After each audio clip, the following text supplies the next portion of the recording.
The Codex of Uncertainty Transposed. Part 49. The Brighter Future.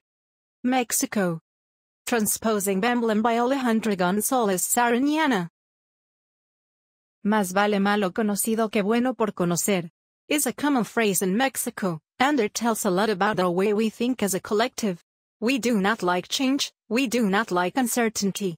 For example, it is used when you hire someone who is not perfect for a job, but at least she is honest. Or someone who is always late with delivery, but at least she is good. People would rather deal with mediocre than take the chance of getting something worse.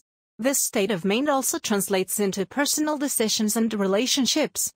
Many will stay with someone in the not-so-great relationship instead of facing the uncertainty of being single, because, at least he'll or she doesn't cheat.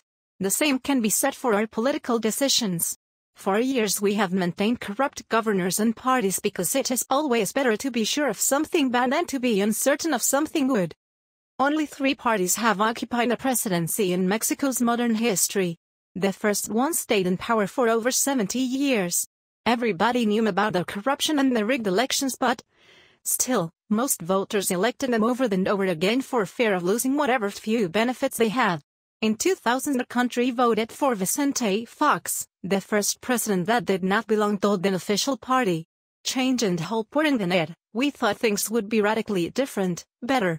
Long story short, corruption did not go the way, it only got a brand new face. We were left with more violence and insecurity than ever, and a war-ending drugs that has left thousands dead or missing. In the end, Fox's party only managed to stay in power for 2 periods. Just 12 years later, the country voted the Gold Party back into powers. The familiar corruption and politics seemed to be better than the promised change. Now, we were again faced with the uncertainty of the new way of governing the country. On July 2, 2018, then opposition candidate, Andrés Manuel López Obrador, won the presidency with an overwhelming majority. He was sworn in on December 1st, and Mexico heads into unknown territory, but it seems that, finally, nothing could be worse than the known evil. Years of corrupt governments have left us with thousands of victims, millions of pesos missing from public funds, unsolved cases and acquitted criminals. Now, Mexico is finally ready to take a chance on the new government, one that was 18 years in the making. Over time, López Obrador transformed himself into a messianic figure, promising one last hope for transformation, preaching that an honest president is enough to put an end to corruption, and pretty much fix every other problem. 3 times he was a presidential candidate, twice the uncertainty that he represents lost. Fear of change and rumors that an economy would collapse, and we would, literally, suffer the same fate as Venezuela were enough to keep him out of the presidency. Until now. Still, there are those who remain skeptical. There is doubt about just how much can really be accomplished, and fear of setbacks and what little progress has been made in some areas. Part of the campaign against him was calling his "Un peligro para México," dangers for Mexico, referring to the radical changes he proposed. The main problem he is faced with as he assumes powers is insecurity. Drug cartels are worse than ever. Every day there is news of bodies being found everywhere. Illegal burial sites with hundreds of corpses, trailers full of unclaimed deceased that nobody knows what to do with, morgues and forensic teams are insufficient. Crime in the cities and on the roads has also risen. Robberies, kidnappings, assaults and car thefts happen every day. As a society, we seem to have become more violent toward one another. Many people elected Obrador hoping that he can make it unsafe to travel the country or, simply, to go out at night again. He claims that he can reduce crime radically by being honest and fighting corruption, which is, probably, the most deeply rooted problem in Mexico. Whether he will be able to reduce corruption is uncertain, and there are some early signs that it might not be as easy as he claims.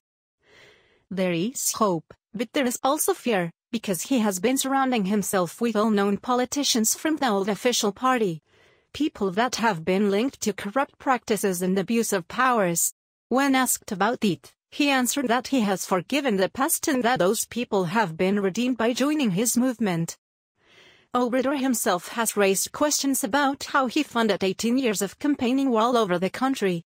He also started his political career in the official party, PRI, and later became a member of the opposition, PRD. He founded his own party when the PRD refused to back him for a third time in his run for the presidency. Now he has absolute power in Harris' party, with his own rules. He came to power as the unchallenged candidate and he has been accused of making all the decisions by himself. Some analysts have compared him to Venezuela's Hugo Chavez as a dictator in the making, which is in no way reassuring. The dictatorship is not the only threat that Obrador poses. Both national and international economic analysts and business owners are nervous about his plans regarding major reforms that were approved by the present administration. One of the major reforms was in education, with the main goal being to evaluate teachers and unify content across the country. As soon as Obrador won the election, he said he would reverse the reform and stop teacher examinations. For now, the future of education in Mexico is uncertain, as there is no new plan to replace the one he is going to reject. This might be one of the main concerns internally, but internationally the main concern is that Obrador threatens to invalidate the reforms made in the energy sector. After many decades, the oil and gas industry in Mexico was open to private investors, both national and international. Contracts and promises have been made, investments have already started, but nobody is sure if things are going to change. It is hard to be sure about anything because Obrador seems to change his mind often, going back and forth on many issues. Campaign promises have been broken even before he has taken office, and his main goals now seem unclear. We are now facing uncertain times, with an uncertain leader. There are questions about just how much he can change in 6 years. There are rumors of him making deals with the current ruling party. Many people see him as the last hope of returning peace and security to the country, others see him as a threat to the status quo. The truth is that Mexico lives in a very complex, violent and ancient social inequity which will not be easy to overcome. But who knows? Andrés Manuel López Obrador might just be the unknown good we have been hoping for.